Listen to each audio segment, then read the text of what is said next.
الرجيم. بسم الله الرحمن الرحيم. Ya Allah, Ya Rahman, Ya Rahim, dalam dekapan Ramadan yang suci ini, dengan rasa rendah diri kami yang kerdil dan hidayah ini memohon doa dengan penuh pengharapan kepadamu, Ya Allah. Semoga Engkau sudi mendengar permintaan kami, kerana sesungguhnya Engkaulah Tuhan yang Maha mendengar. Ya Fattah, Ya Alim, ajarkanlah kami yang lemah ini untuk melihat jalan keluar dari semua masalah yang belenggu kami.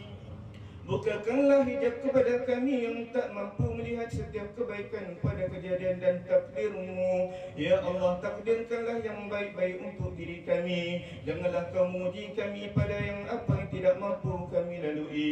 Bukakanlah pintu-pintu rahmat-Mu untuk kami, Ya Allah. Ya Allah, Ya Rabbul Jalil, sejahterakanlah untuk kami dengan kesihatan yang baik, supaya dengannya kami dapat beribadah kepadamu, Ya Allah.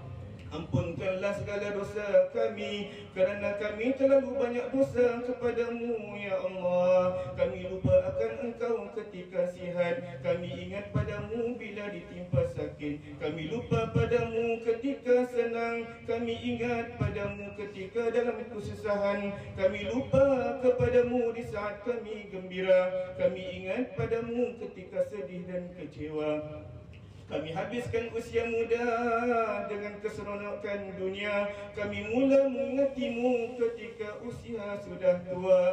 Justru itu, Ya Allah, ampunkan semua dosa kami. Berilah kekuatan kepada kami untuk melawan hawa nafsu dan dunia yang sentiasa melalaikan kami daripadamu, Ya Allah. Ya Allah, Ya Rahman, Ya Rahim, ampunkanlah dosa kedua ibu bapa kami. Setiap titik susu ibu yang mengalir dalam diri kami, Kau gantilah dengan kebajikan untuknya yang boleh membawanya ke syurga-Mu, Ya Allah.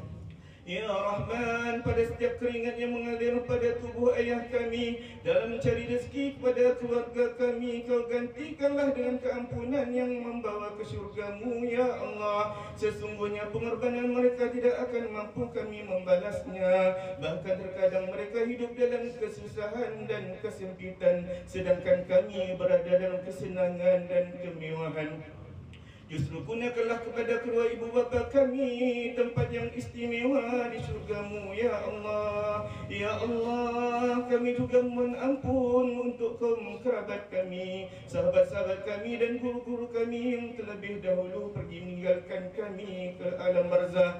Golongkanlah mereka dengan golongan orang-orang yang Kau redai.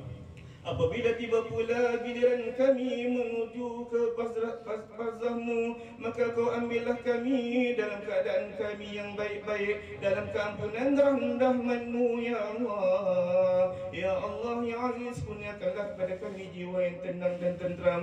Hiasilah hati kami dengan sifat syukur, rata, sabar, ikhlas, amanah dan bertanggungjawab. Kau jauhkanlah daripada kami sifat ujub, riya, takabur, fitnah, ngadu domba, sangka buruk dan khianat.